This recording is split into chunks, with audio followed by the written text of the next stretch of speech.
Greetings, citizens. Hey you beautiful creepy human being you. Welcome to my channel and welcome to today's true crime video. I'm so happy we could meet like this. I'm so happy that somehow in all of this that we're forced to deal with on the day-to-day, today you and I were able to find each other on this crazy little planet that we call home. My name is Brittany or Bratterstein, whichever you prefer, and today we're going to be discussing the tragic murder of 29-year-old Lauren Hugelmaier at the hands of her husband, 28-year-old Matthew Phelps. But before we get started, if you have not yet had the pleasure, please make sure to join the Brat Pack by subscribing and ringing that bell. I put out a new video every single week, sometimes 2 a week, and I would love to hang out with you. Yes, you specifically you, but I can only do that if you join the Brat Pack and become one of us. Now, before we get into the details of today's case, I first need to say a big thank you to the sponsor of today's video, and that is Aura. So I want to start this off with a question, and this is that question. Have you ever Googled your name and been surprised to see how much of your personal information is on one of those public listing sites? Because when I tell you, it is far more common for your personal information to get leaked on the internet than you may realize. Because as a lot of you know, I was a paralegal. I worked for a law firm for almost a decade, and we had to find people to serve, obviously, with paperwork, and it is so easy to find people's information, and that is because there are these things out there called data brokers, and they take your personal information and they sell it to people that you really do not want to have it, like spammers and robocallers. And personally, I am not down with that sickness. They can even find out where you live, your home, your safe space. I value my privacy, and I value your privacy, and that's why I want to introduce you to Aura. Now, did you know that data brokers are legally required to remove your information if you ask them to? That sounds great, except that they make it super hard for you to do so. They make it super hard to figure out which data brokers actually have your information, and that's one of the things that Aura does for you. They go and identify which of the pesky data brokers have your information and submit opt-out requests on your behalf. They do all the work so that you do not have to. Like, okay, when I first signed up for Aura, one of the very first things I did was I went to the data broker opt-out section because I was like, how many of them could really have my information? And it turned out like 30. And Aura had already sent out removal requests on my behalf. And that's just one of the things they do. They also see if your information's been leaked on the dark web, and nobody wants their information leaked on the dark web. And they see if the passwords that you use for like online services, like your banking, for example, they see if those passwords are secure for you so that, you don't get your information hacked. And those are just a couple of examples of things that Aura does to protect you and your family from online threats that you just simply cannot see. Through just the Aura app, which is super easy to set up, you can get things like parental controls, antivirus, VPN, password management, identity theft insurance, and more. And you get it all in one place. You don't need several apps to set up all of these different things, and you get it all at one affordable price. It sounds like a great deal to me, and listen, I'm not your mom, I can't tell you what to do, but I can tell you that I don't want you to let people profit off of your personal information, and you don't have to. You can let Aura do the work for you by keeping you safe online, and of course, I have great news for you. Aura is offering members of the Brat Pack the opportunity to explore all they have to offer for free for 2 weeks through my link. So if all of that sounds as good to you as it does to me, make sure to use my link down below so they know I'm the one that sent you. It's aura.com/Bratterstein to get a 14-day free trial and see if your personal information has been leaked online. And if it has, let Aura help you put a stop to it today. Now, I just want to say a big thank you to Aura for partnering with me on today's video. It's partners like Aura that make it possible for me to put out videos as consistently as I do. And a big thank you to you guys for always being so supportive of all of my sponsors. You rock, don't ever change. All right, let's go ahead and get into this video. Now, this video is on a case that I had heard of before. I actually watched a video on it or listened to a podcast on it. I saw something related to this years ago, and it was a case that I always wanted to cover. It's been on my list for a while, but just recently I came upon an article talking about the case, and I realized that like the time is now. Now is the time I want to discuss it. And it's the type of case that seems pretty straightforward, like completely tragic, but straightforward. It's about a young woman who marries a guy who she thinks is going to be like her one, right? Like her partner. She's so excited about it. And then as soon as the two get married, she finds that he is not at all who he's presented himself to be. And he just changes like that. And he takes from her and he takes from her before finally taking her life. And it's so sad. And then he goes on to come up with an interesting excuse as to how his wife's murder isn't his fault. Okay? The cough syrup made him do it. So today I'm going to tell you the entire story. I read all the things so that you do not have to. And at the end of this video, I want you to answer the question of the day. I'm going to give it to you now so you can have it kicking around your head as we go through the details. But of course, I want you to answer once you have something to go on. But the question of the day is this. Do you believe Matthew's claims that cough syrup played a role in him murdering his wife, Lauren? Let me know all your thoughts in the comments below after we go through the details of this case. And now with all of that said, come gather around and let me tell you the story of the tragic murder of Lauren Hugelmaier.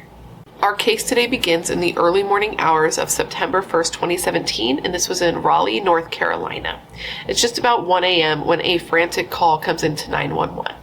The man on the other line is pretty hysterical, and he's telling the operator that he needs police and paramedics, he needs first responders to get there now because he doesn't believe his wife is breathing.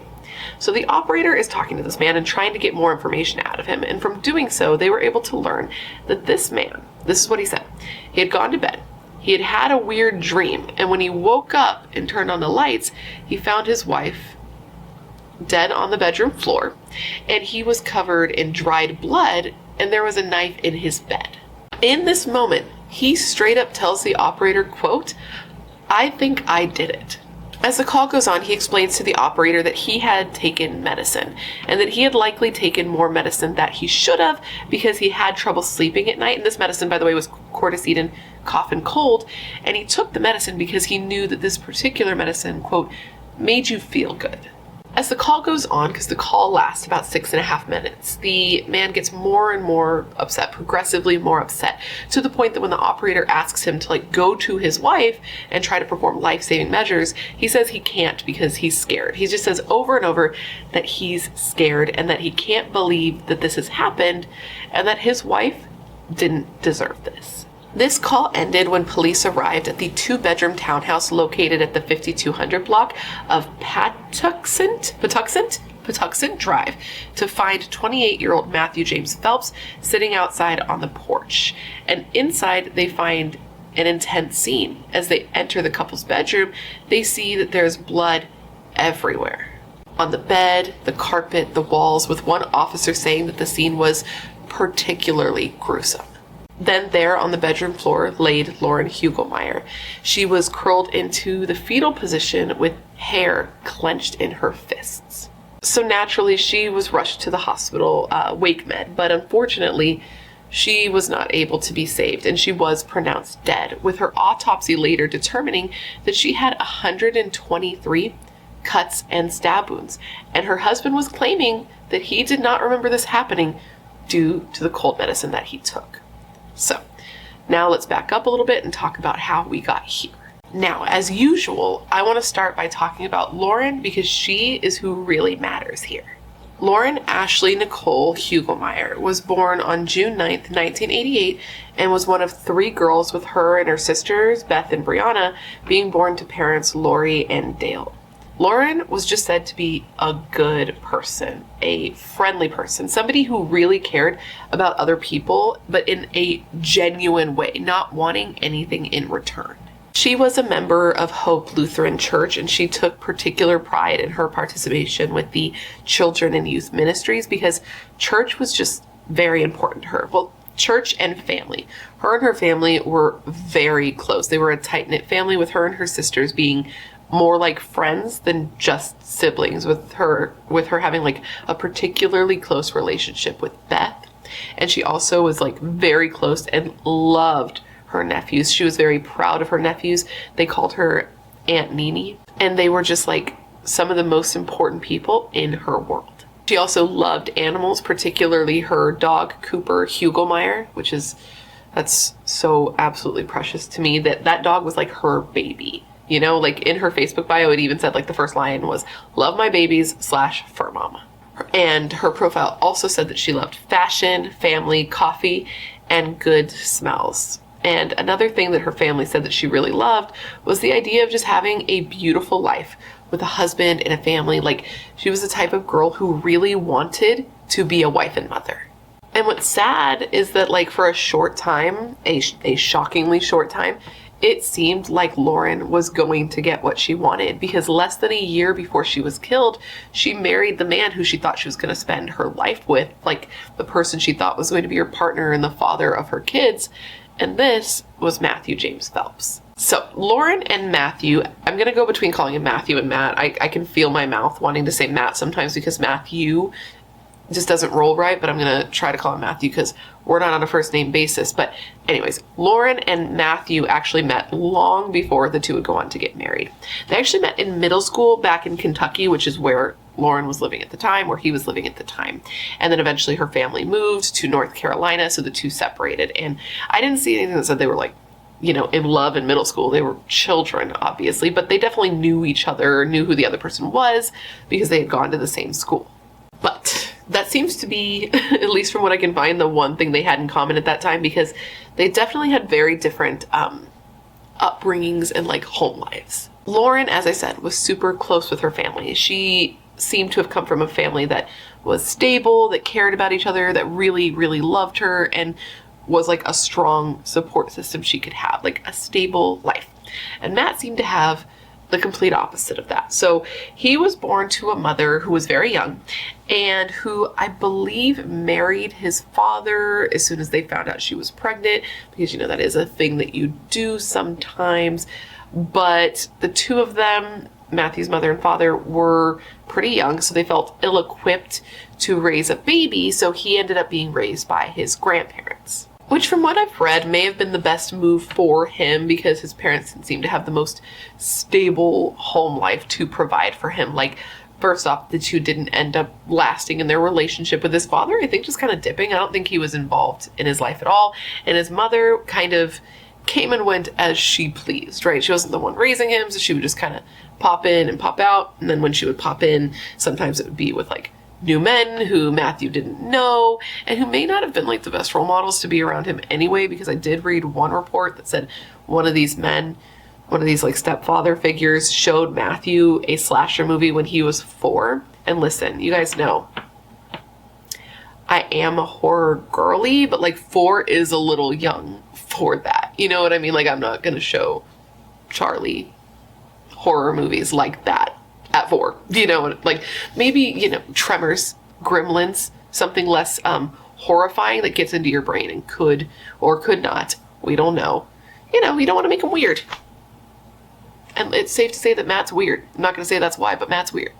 But anyways, more than that, more than the horror movies, the slashers, the thing that seemed to really get into Matt and cause a little bit of damage was, you know, the instability in his relationship with his mother and the absence of a relationship with his father, because this did appear to give Matt some abandonment issues. And on top of that, when he went into school, as he got older, he started hanging out with like the wrong crowd who, quote, taught him how to get high. And one of the ways that he, which, you know, maybe they showed him, but choices that you make are the choices that you make. You got to take a little responsibility there. But apparently one of the ways he would get high in high school was by taking cough medicine.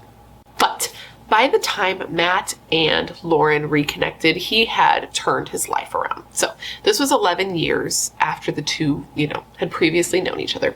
And one day, Lauren gets on her Instagram to see that she has hella notifications. And that's because this guy, who she had gone to middle school with, Matthew James Phelps, had found her online and had literally liked every single photo she had ever posted and had slid in to the DMs, as the kids may or may not still say. So the two would chat. They started by talking on Instagram, talking in DMs, then it turned to text, then it turned to calls, and a relationship bloomed between the two of them. And it moved pretty quickly, with Matt even moving from where he lived to North Carolina, so the two didn't have to do long distance. And of course, Lauren was thrilled about this. She was like super stoked on Matt. Like, at the time they met, Matt was said to be like a catch, sort of, you know. He was said to be working for an in-home care company and was employee of the month.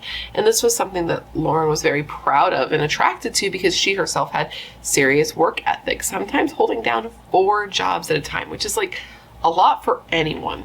And at the time she was killed, she was doing just that, working a bunch of jobs. She worked at a Fortune 500 company as an auditor. She babysat. She worked in the church nursery, and she was trying to build her own business as like an employee or a seller.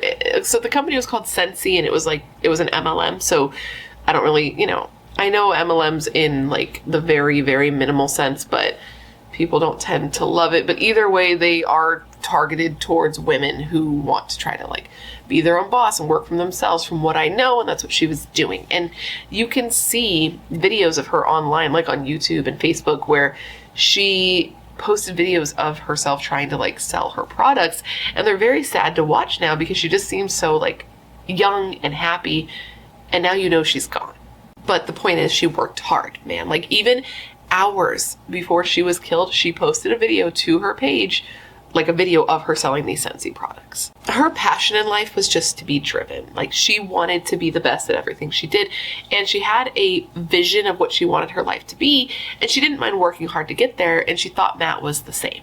They also seemed to have very compatible like beliefs and morals. Like they were both very involved in the church, with Matt actually switching to a Christian school in high school and then studying missions and evangelism at Clear Creek Baptist Bible College, which is what helped him get his life on track back in high school when things weren't going super well for him.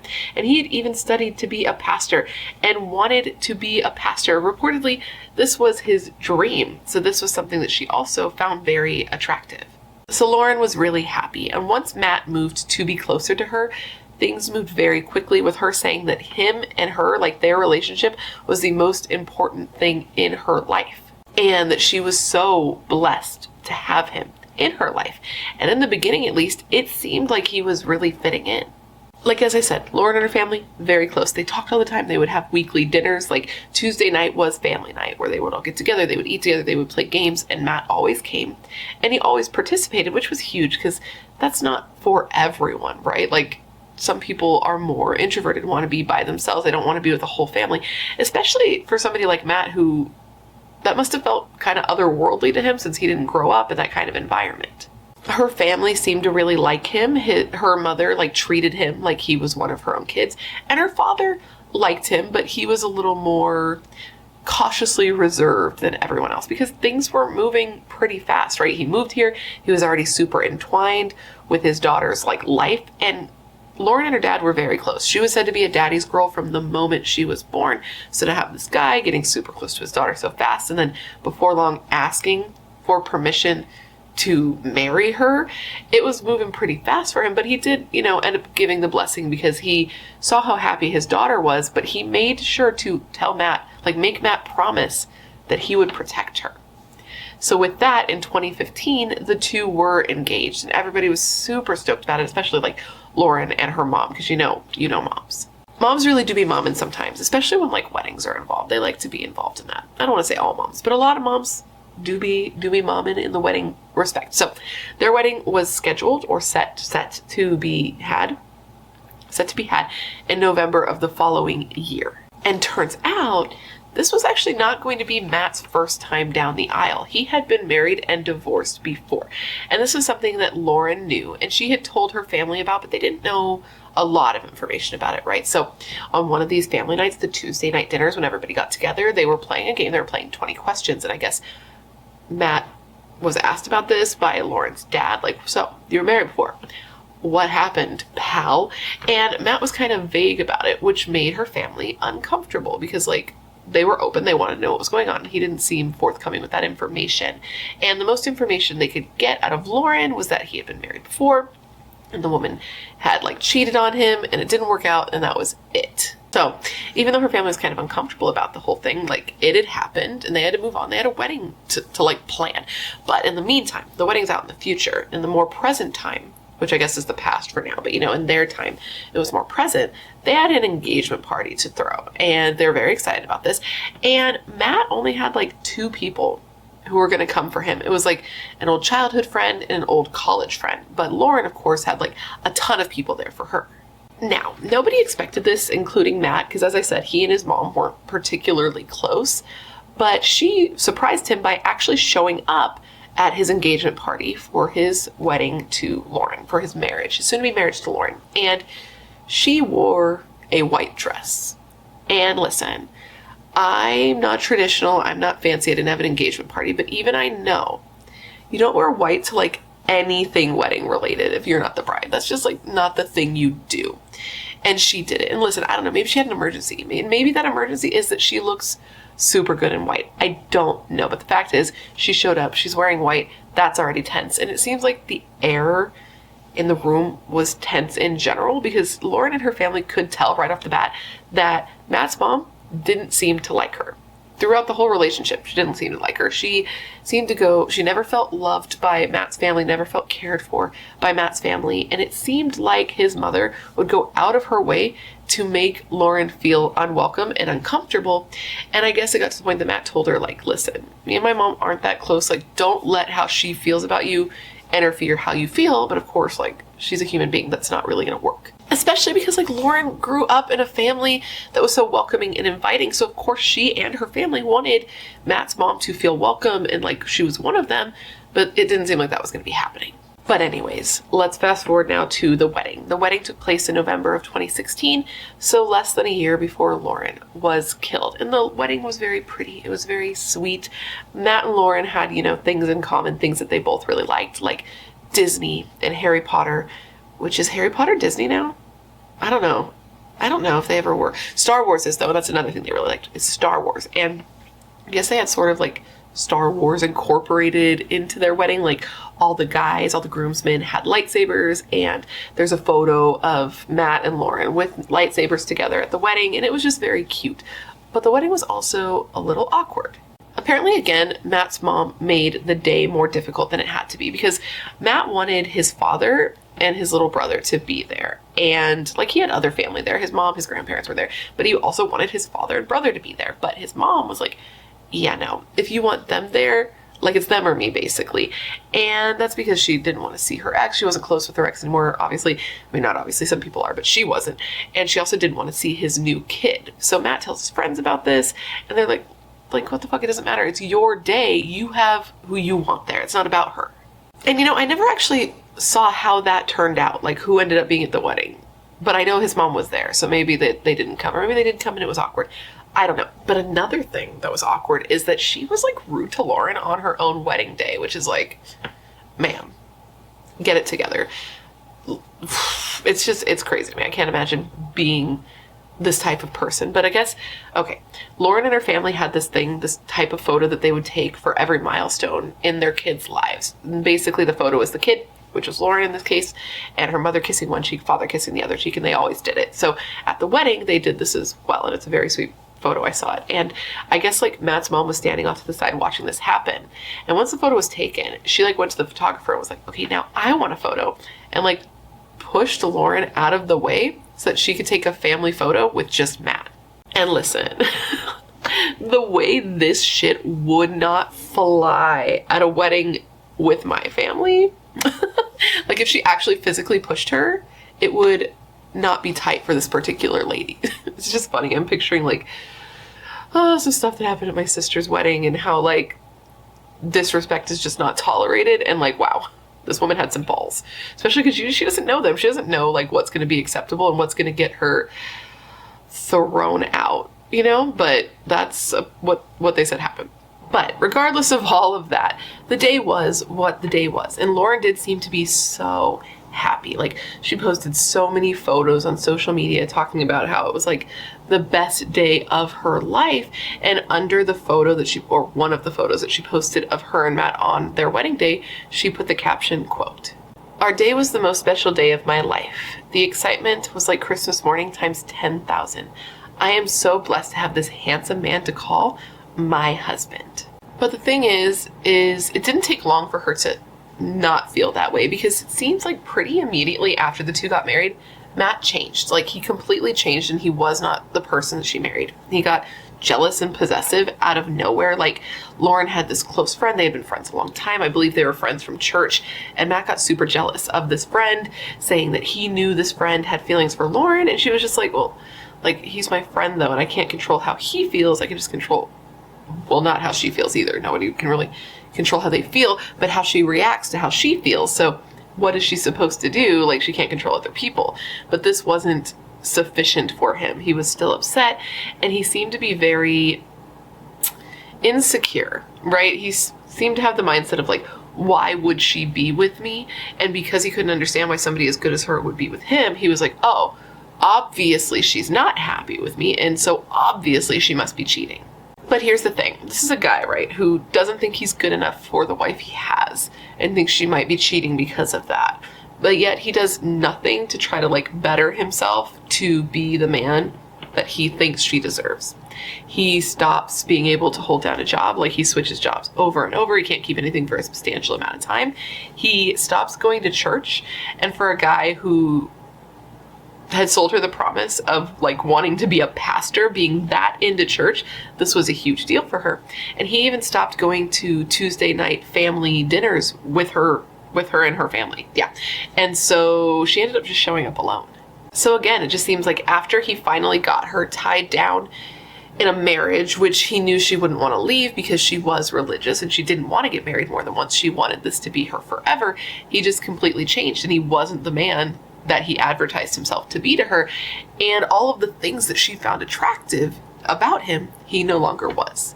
And on top of that, he was bleeding her dry. He was not working, right? And he wasn't working on keeping a job, but he had no problem spending her money left and right, even though she was going out of her way to try to save money everywhere she could, even taking like $1 pizzas with her for lunch. He didn't care. He was getting whatever he wanted. He was spending whatever money he wanted. Literally, when they got married, she had like $10,000 in savings, which is substantial. Like a lot of, I don't know if anyone I know has $10,000 in savings right now. Okay. But she did. And by the time she was murdered, he had drained it to like 1,000. And he was doing it behind her back. He would take money and try to hide it. The two had like a Disneyland fund or a Disney World fund because, you know, they loved like Disney and Harry Potter and Star Wars and all that. So they had a fund to go on vacation together, and he was taking money out of that. He would even go and just take money out of her purse. And it's not like he was helpful at home either. You know what I mean? Like, she'd go to work, she'd come home, and the house would be a mess. She'd have to clean up the house. She'd have to do the laundry. She'd have to make the dinner. And he would just be sitting there letting her do all of these things, just playing video games. Even though he was like home all day and could have done it so it was done when she got home, he didn't. He just let her do it. He'd sit there and be playing video games. And she confided in her family all this, like, what am I supposed to do? Because I don't want to be a nag, but he's not pulling his own weight. Now, despite things being so shitty, Lauren was committed to trying to make the marriage work. She wanted to be married, and she wanted to be married to Matt. So they tried to go on like a vacation to rekindle things. Like, it was a family thing. They went back to Kentucky to be with Matt's family. It was like his mom and I think his stepdad's parents, like his grandparents, something like that, just family, right? And when they got there, things didn't go well there either because, you know, we've already discussed Matt's mom, but being around her obviously wasn't going to make Lauren feel better. She just, again, made Lauren feel shitty. So I guess what was happening here is they were going to be taking family photos with his family. And Matt's mom told them, Lauren and Matt, to wear blue for the photos. So Lauren went out and spent money buying them new blue outfits. And then they get there and they find out that no, the boys, the males, the men were supposed to wear blue and the girls were supposed to wear white. And even though this is not what she had told them, she was like, oh, you know what, Matt, I can't help that your wife can't keep things straight. I guess we're just going to have to cancel the photo shoot. They just canceled the photo shoot. And it seemed to Lauren that this was just an attempt to embarrass her and to make her feel unwelcome in the family. And I didn't read anything or see any interviews that said that Matt did anything here to stand up for Lauren or to like make her feel like he was on her side. He may have it. It just wasn't reported. But if he didn't, I can only imagine how this didn't really help rekindle shit or like help their relationship that was already not doing super well. So things are not going well for Lauren and Matthew, and now we're getting closer to the date that she was killed. And Matt did end up getting another job at this point at a place called, I believe it was Dunlap Lawn Services, and he had been there a little bit. Who's to say if he would have lasted there? We don't know because he didn't last in the other jobs. But even though he got a job, he still was spending money, wasn't helping around the house. So Lauren again goes to her family to confide in them. And this is when she tells them, so this is just, I think, a couple of weeks before she was killed. And she tells them that this behavior from Matt was actually a bit of a pattern because his last marriage had not ended the way she had previously told them that it did.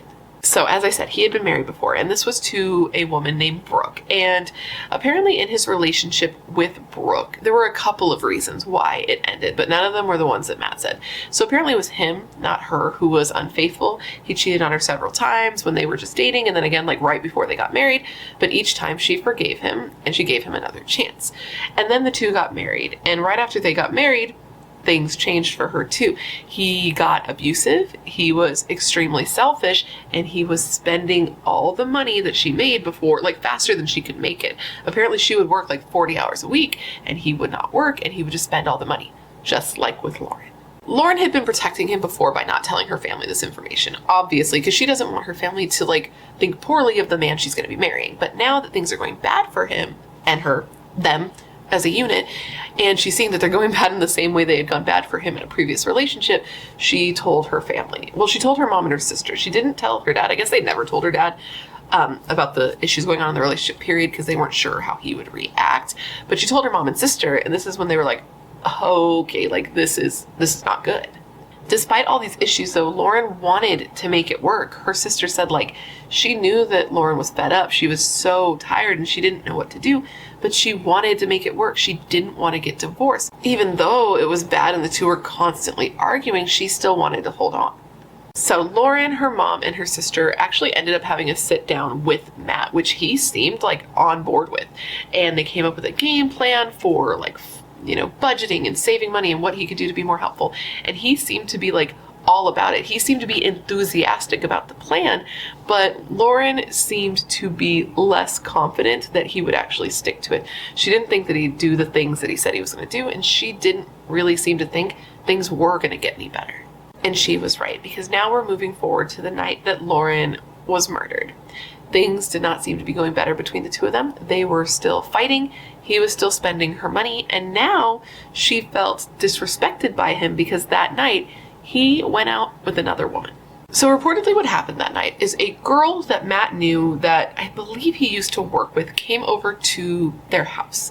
And this girl had called before and Lauren thought it was weird then, but now she's at the house. And at this time, Lauren is in the kitchen. Lauren is in the kitchen making dinner for her and Matt, which is something that I can't imagine she wanted to do, right? She had worked that day. She was probably tired, but women do be carrying the load sometimes. But just picture this. You're at home in a rocky relationship making dinner for an ungrateful man.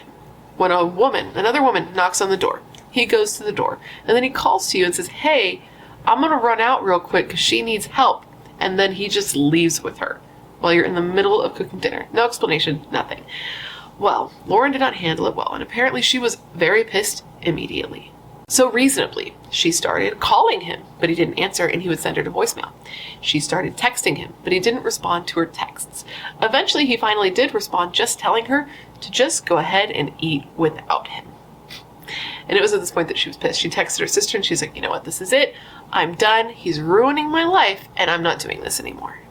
But instead of getting out, instead of being able to leave this relationship and start over in something that would have been better for her, that night she was murdered. And she was murdered so brutally that the cops on the scene didn't even bother trying to count the stab wounds. They were just going to wait for the autopsy. According to the coroner, Lauren had 24 stab wounds and 20 cuts just to her head and neck. So 44 injuries just from the neck up. She also had 13 wounds and 11 cuts to her torso, along with defensive wounds on both of her arms. She had 35 cuts and 3 stab wounds to her left arm, and 16 cuts and 1 stab wound to her right arm. And some of these 123 cuts and stabs, were more than 4 inches deep, which is likely why her left jugular was damaged.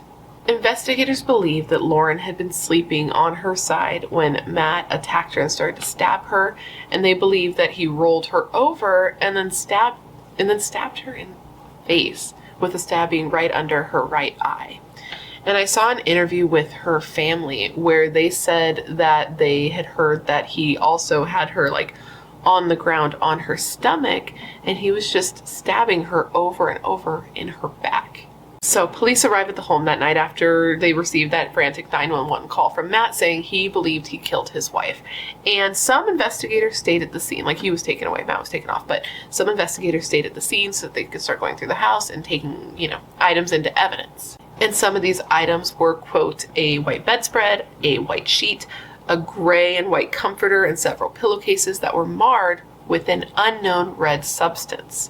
End quote. They also took a knife block, receipts, credit cards, a mortgage statement, Lauren's iPhone, and some computers from the home. So other officers had taken Matt to the police station because they want to talk to him, obviously. And when they questioned him, he seemed completely unemotional to the investigators that were talking to him. They said that he didn't even cry a little bit. And their main objective with talking to him, because he had already admitted that he did it, so it's not like they're trying to get him to admit he did it. They already did that. He did that voluntarily. So what they're trying to do now is see if he seemed under the influence at all while they're talking to him, because they could tell that was what his claim was going to be. And they didn't think he was. They said he seemed totally lucid and even seemed to understand his Miranda rights. And another thing that they thought was strange is that there really wasn't that much blood on Matt. Considering the scene, there was blood everywhere, and considering how many times she was stabbed, you would think that he'd have a lot of blood on him. But they noted that he just had a little bit on his face and like a drop on his feet, and that was it. You can even see in his mugshot that he's not covered in blood like you would think he would be. After being interviewed, Matt was taken to the hospital to have some blood drawn so that they could test his blood. And then just around 6 a.m., he was arrested and charged with his wife's murder, taken into custody, and he was held without bail. And it was that same morning that his 911 call was released to the media so people could start to, form their opinions on the case. It was one of those cases that was really out in the headlines and people were reading about a lot. Kind of like the one right now about the 3 guys that were that had been at the guy's house after watching the football game or whatever. I can't remember their names. I haven't looked into it fully, but I've been seeing so many reports about it. And it feels like this case is very similar to that, and that everyone was learning about it. But before all of that happened, police had to inform her family that she was gone. So when police showed up to inform her family that night, her mother was at the door, and when she learned that Lauren was gone, she screamed. And she screamed so loud that she woke up the entire house. And her first question to police was, did Matt kill her?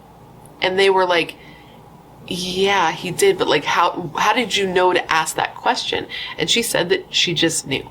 And then when Beth found out, her sister she was so close with, she said that she froze and that time kind of stood still and everything was a blur and it felt like it was going in slow motion, because she said that in life she was such a fixer, so she just couldn't understand why she couldn't fix this. What could she do to make this better? What could she do to make it so her sister was still here? And how did she go without noticing this evil in Matt? Her family said that they were just trying to deal with a lot of different emotions. They never believed that Lauren was in actual danger. Matt had made her so happy and he had lured them all in and took advantage of their kindness and willingness to accept him without question. And her dad was just how could he do this to us when we treated him like our own son? So clearly her family completely cut him off at this point. They had no sympathy for him. And when her obituary was released, Matt was not in it at all. There was no mention of her having a husband at all in this obituary. And they referred to her as her maiden name, and they requested that the media do the same. And when people learned about this, when people who knew them, but not close, but people on the outside, that just knew them, people that of them and kind of about them, social media people you talk to from time to time, but that you don't know well. When people learned that this had happened, they were shocked, because yes, they had a bad marriage. This was apparent to the people who really knew them, but it wasn't common knowledge to everyone. So to a lot of people, they just seemed like a perfect, strong, new couple. Friends and neighbors were just what the heck, man? Because they were so young, they were just starting out. This is the honeymoon phase, you know what I mean? There's no reason for you to expect anything like this to happen. But they were even though that's the case, and even though Matt seemed like such a nice guy, if he did this, he's exactly where he belongs, in jail. And people, man, who did know them, or at least who knew Lauren closely, said that they were just stunned, because she was one of the kindest people with the purest hearts, and she was a rare find in a friend, and now she was gone, and it was shocking. And then all of these shocked people had to comprehend this loss while gathering at the Hope Lutheran Church in Wake Forest, which is in North Carolina, the same church where less than a year earlier they had watched Lauren marry her murderer. The church where she had worked with kids and spent so much time. The pastor at this church even said to pray for Lauren's family, of course, but also to pray for all of the kids and youths and the youth's parents that went to this congregation, this church, because everyone there was so affected by her loss. Now, not everyone was as, what's the word? It's not shocked, because even Matt's friends, people who knew him back in Kentucky, they were shocked and completely in disbelief to learn that he had done this. But there wasn't the same level of disgust from everyone like there was from the people who knew and loved Lauren. For example, during a chapel service at the Bible college where Matt had gone to college, yes, the pastor asked the students who were there presently, in person, physically there, and the ones watching over a Facebook broadcast, to pray for Matt, a former student who had, quote, run into some trouble. And also, Matt had a friend named Melanie who was a former coworker, and she did an interview with ABC 11 because she wanted to come out and vouch for Matt's character. And I feel like maybe she thought that her perspective might be more valuable than others. I don't know for sure. I don't know anything about this woman, but I think that she could have thought that because she is a psychiatric nurse. She said that, like others, she had found the 911 call to be disturbing, but she had interpreted it differently than the average bear. She said in listening to it, she heard a man who was disassociating and slowly coming to terms with what he had done and going into shock. And she said that she truly believes that he did not do this intentionally. She also said that she wanted the public to know that Matt was a man of God and a man who she trusted enough to babysit her kids. A man, the only man outside of her family that she trusted enough to babysit her kids. And this wasn't a trusting in the past tense. She said that she did, Matt did babysit her kids before, and that she still trusted him in that moment to babysit them now. And this is after he had been arrested. So there's that. This just seemed to be the type of case that really brought everyone out to have conversations. It very much brought all the boys to Matt's yard. And the thing that seemed to grab people was the cough medicine aspect, because that was very interesting and people were debating whether or not this was a real defense. But a lot of people came out to talk about it, lawyers, defense attorneys, professors, doctors. Everyone came out with their theories and ideas. And I'm going to do my best to condense what these people have said, because these are very wordy folk. And don't get me wrong, I am also a very wordy folk, but I'm going to do what I can to make it digestible, because there were pages and pages. This could have been long as hell, but I don't need to read you every single thing that these people said, but I'll give you the bullet points that are important or could be important. The gist seemed to be that though the idea of Matt taking cough medicine and this causing him to kill his wife seemed incredibly far-fetched, many of the people who talked about this case said that it didn't mean that it was impossible, because it was possible for certain drugs to get into your system and react in a way that would make you do things that you wouldn't normally do. The general idea was that killing your wife as brutally as Matt did was the worst case scenario, but that some of the ingredients in these medications, not even just Coracetin, in medicines like Coracetin that are sold, do have the potential to cause intense side effects if taken in high doses. And when the police searched Matt's home, they did find that there was a half-empty box of this medicine in the home. So reportedly, Coracetin contains active ingredients common to other cold medicines like, and forgive me, I can't say these words, I'm going to try, but I'm also going to put them on the screen. Chlorpheniramine, maybe, and dextromethorphan. I'm going to call them C and D. C and D. And according to a New York-based toxicologist, C is often abused. It's a highly abused substance, compound, medicine ingredient. And if taken in large doses, it could cause people to exhibit, quote, bizarre behavior and even hallucinate. And he said these hallucinations that you would experience while on this type of medicine would be similar to the type of hallucinations somebody on PCP would experience. Now, as for D is said to have the ability to, like, the possibility rather, to cause somebody to have out-of-body experiences, and it could also cause somebody to no longer have the ability to feel pain.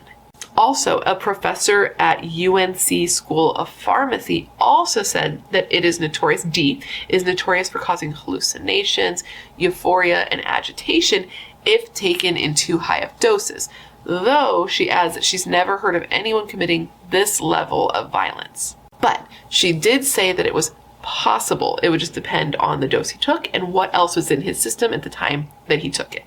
Now, one of the attorneys that came out and made a statement about this, it wasn't one of the attorneys actually on the case, it was just somebody reviewing it who, like, threw in their 2 cents, said that a defense attorney's angle during this case could be not to get him a not guilty charge. Well, they said they could, but it was very unlikely, but more so to get them a lesser charge by saying that Matt didn't have control of his actions and therefore he couldn't inform the intent to murder Lauren, which you need intent to get first-degree murder. It was also noted, I think this was another attorney, that said that the large number of stab wounds to Lauren could actually be in the defense's favor, saying that the person who did this was clearly not in the right mind when they did this because this was such intense overkill. But also noted that this is a dangerous precedent to send because then anyone who wanted to kill somebody could just take a bunch of cough medicine and then just be like, I didn't know what I was doing, and think that they could get away with it. Now, Bayer, you know, the medicine, they are the maker of Coracetin. And when all of this started happening, they came out with a statement that they were just like, bro. Basically, they said, like, I can't imagine what they must have been thinking. It must have been very much like the makers of Ambien when Roseanne Barr just really went off on a thing, didn't she? That was such a disappointing situation. But Bayer came out and they were like, listen, we send out our greatest condolences to this family, and patient safety is our #1 priority. And there is no evidence to suggest that our medicine makes anyone violent. So there's that. But here's the thing. In investigating Matt and looking into his whole history, there seems to be the belief that Matt might have just been a violent person all on his own. Right? I mean, he had to be if he abused his first wife and murdered his second wife. But in doing their investigation, police found some things about Matt that led them to believe that he had a darkness inside of him that people didn't know about. One thing that stuck out to them and that the media really ran with was that Matt really liked the movie American Psycho, which, same, I really liked that movie as well, but I guess he really liked the movie. And they were able to find out from interviewing friends and family that he had an Instagram page, like a private one, that was under the name Marty Radical. I can't remember exactly how it was, but that was the gist of it. And on this Instagram page, he posted some things that were very different from like the religious budding pastor image he had been showing the world. I guess he made a lot of dark posts on that Instagram, and he had a lot of like scenes from the movie American Psycho in it, and he had photos of himself dressed up as Patrick Bateman, which is the main character in American Psycho. And he also just posted some dark stuff. Like he had a Tumblr, because Tumblr, you know, and on his Tumblr he wrote about some like weird sleep patterns he had, where he said, quote, "Ever since I was little, I've had some strong activity with my dreams. Nightmares, night terrors, sleepwalking, hallucinations, and controlled dreams have all filled my life so far." Which is something. But what really stood out to me, and what stood out to Lauren's family as well, is that as a caption under one of his photos, he put, quote, "Everyone thinks I'm a serial killer. Hashtag found an angel to kill." And Lauren's family believes that that angel he found to kill was Lauren. And that's chilling, right? It would already be kind of uncomfortable if Matt hadn't gone on to do what he did, but he did. He did actually kill somebody, which makes all of these things that in isolation could be nothing into something, right? Like liking American Psycho, for example. I love that movie, but I'm not going to like go out and kill somebody. He loved that movie and he did, so it's one of those things. But something else is that in doing interviews, they learned from a friend of Matt's that he had expressed interest, like, in killing somebody. Like, oh, I wonder what it would be like to murder someone, which is a question that I can honestly say I've never asked. I've never wondered. Have you? If you have, don't tell me. So the question when I was reading all of this became like, could cough medicine make someone who had violence in their mind do something that they had thought about but may have never actually done if they took too much of the medicine? I don't know. But it ended up not mattering in this case, because though it took several weeks for the toxicology report to come back, once it did, they found that Matt did not have enough Coracetin in his blood at the time that the murder was committed for him to be at a toxic level that would have made him hallucinate anyway. Now, that coming out must have been not great for the defense, right? But they trotted on. And Matt's attorney, who I can only imagine was looking at this case and seeing everything and just being like, fuck, but had a job to do, came out and made a statement that said basically that Matt and his family had nothing but the deepest sympathy and condolences for Lauren's family, but that he urged the public to withhold their judgment because there was a lot to the story that was yet to be told. He also said that he knew it must be difficult for people to acknowledge or even really care about, to be honest. That care about is my part that I'm adding there, but that Matt was himself going through a terrible trauma. But then he made sure to end his statement with saying, quote, "I don't want anything I say to diminish the sadness and sorrow that everyone feels for the death of this lovely young lady." And the sorrow was real, man. It was so tangible that the judge was already anticipating outbursts from the audience. What is it called? The people, the spectators in the courtroom, of which there were many. The whole place was almost at capacity. And he made a statement saying, like, if anyone can't hold their emotions in, they need to leave the courtroom. Anyways, during this hearing, the judge told Matt that he was up for either life in prison, like if he was convicted, he was up for life in prison without parole, or the death penalty. And when he was hearing this, he just hung his head, he never lifted it, and eventually entered a plea of not guilty. Now, the prosecution had plenty. They had the fact that the couple had been arguing like crazy lately over money, and the fact that Matt was spending all of their money on non-essentials. They had the evidence that Lauren was going to end the relationship. They had Matt's Instagram. They had his statements to his friend about wanting to see what it would be like to kill someone. And they had the evidence that Matt had tried to clean up the scene before making that 911 call, a 911 call that was played in court. Like, okay, you remember how I told you that the blood on him, like he told the operator that the blood on him was dry and that he barely had any blood on him when he was arrested. Well, the techs, investigators, crime scene techs, that's the word I'm looking for. When they sprayed luminol around the house, they could see areas that had been cleaned up, which, doesn't really line up with this whole hallucinating dream murder that his attorney was trying to sell. And if that wasn't bad enough, which arguably it was, they also had the fact that Matt had been Googling Coracetin in the days, like the week leading up to the murder. Like what would happen if you took it with alcohol and what would happen if you took too much.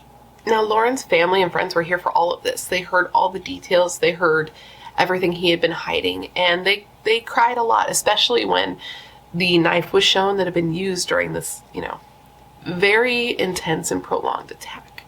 Now, initially, as I said, Matt did plead not guilty to the murder of his wife, but I feel like he must have known that his goose was effectively cooked because he ended up taking a plea deal. He ended up pleading guilty to first-degree murder, which implied premeditation, which showed that, the entire cold medicine story was BS, and he did this to avoid getting the death penalty. Now, when Matt was sentenced, the courtroom was packed. There were said to be 50 to 100 people, which seems like a big gap, but that's what the reporting said. 50 to 100 people. And a lot of them there were wearing these blue shirts that said Lauren's Light. And along with the shirts, or pinned to the shirts, were these purple ribbons that were secured with a photo of Lauren, like a button with her photo. And the purple ribbon was there to represent domestic violence. Now, this is because Lauren's family believes that she was a victim of domestic violence, of both emotional and verbal abuse. And they believe that she was just too afraid to say anything because her dad thinks back on it, her family thinks back on it. And he remembers the last time he saw her, she seemed nervous and edgy, and she just didn't seem like herself. And he said that he is He is haunted with the fact that he didn't ask more questions. He didn't ask her what was going on, and he wonders what he could have done that would have saved her and made this situation end up differently.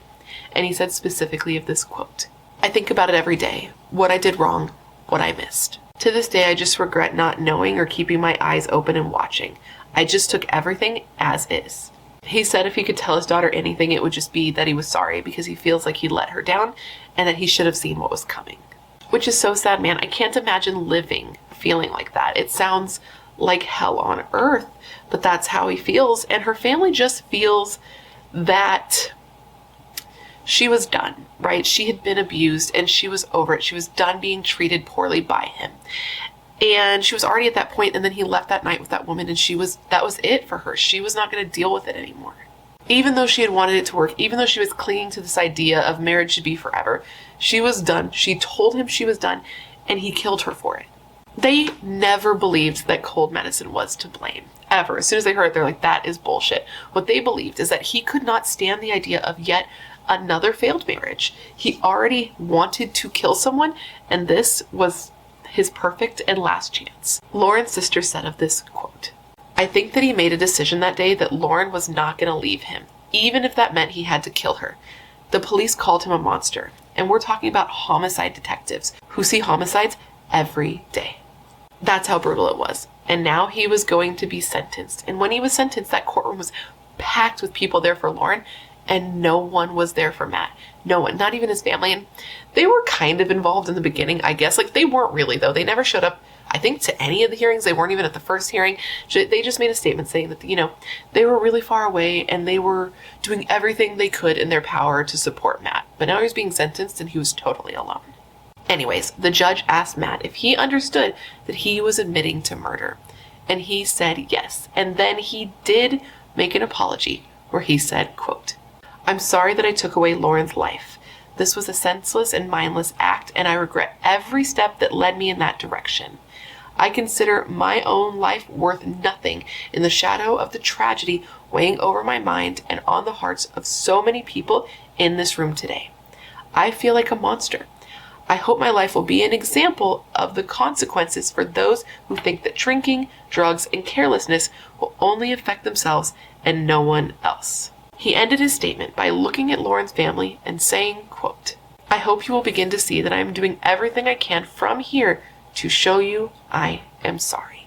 Now, her family did not accept his apology. They do not forgive him. Her father said he will go to his grave not forgiving him and still hating him because he destroyed their lives. You know what I mean? When you murder somebody, you're not just taking the life of the person you killed. You're taking the lives of all the people who loved this person. Her mother said that she is not alive anymore, that she can't live without her daughter. She said she's breathing and her heart's beating, but she's no longer alive. During their victim impact statements, her family talked about the ripple effect that Matt's actions had on their lives. Her mother said of this quote, "I have struggled every day since September 1st, 2017 to process and deal with the murder of my child. There are times I feel I won't survive it. The actions of Matthew James Phelps have forever changed me. This has broken me and my heart." And this woman, Lauren's mother, I so feel for her because I've seen interviews with her family and her mom just seems so heartbroken and just says that she just misses her so much and just wants to hold her. And I also read, and this just broke my heart, that after the murder, she did go back to Lauren's house and it was all gone. It was all cleaned up. Everything was, sanitized, and it was like nothing had happened. And Lauren was just gone. And she said she went to the spot where her daughter was killed and she laid in that spot, and it was like watching herself from outside her body. And she heard this animalistic cry and she couldn't believe what she was hearing. And this was her. And as for Lauren's dad, he says that he takes satisfaction in knowing that Matt's life is going to be very hard from now on. He takes satisfaction in knowing that Matt is going to be in a living hell. And with that, my friends, is the story of the tragic murder of Lauren Hugelmaier. I hope you found my telling to be informative. I hope it made sense.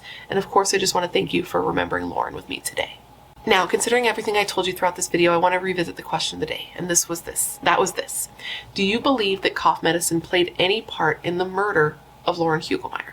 Let me know all your thoughts in the comments below, because I feel like everyone's going to feel kind of the same. I feel like a lot of us have similar opinions, at least those who comment, because there are a lot of people who watch that do not comment or subscribe. But I'm just curious if anyone thinks that it actually did have anything to do with what happened. So let me know all your thoughts in the comments below. Before you leave, please don't forget to leave me a comment down below with what case you'd like to see me cover in the future. As you know, I have a long list of cases, and whenever you leave me a suggestion, I put your case on my list, so if I cover it, I can give you a shout out. I love looking into the cases you guys suggest, because they're often cases I haven't heard of or cases that need more coverage, and I know you're filled with great ideas and great taste, otherwise you would not be here. If you haven't already, please don't forget to join the Brat Pack by subscribing and ringing the bell. I put out a new video every single week, sometimes 2 a week, and I would love to hang out with you. Yes, you, specifically you, but I can only do that if you join the Brat Pack and become one of us. One of us. And if you want to hang out more consistently, all my social media is listed down below, along with a link to my membership and a link to my merch store. And now with all of that said, I just want to thank you for being here when you could literally be anywhere else in the world. That is tight. You are tight. Please stay safe and be a better person than you were yesterday, and I hope to see you in my next video.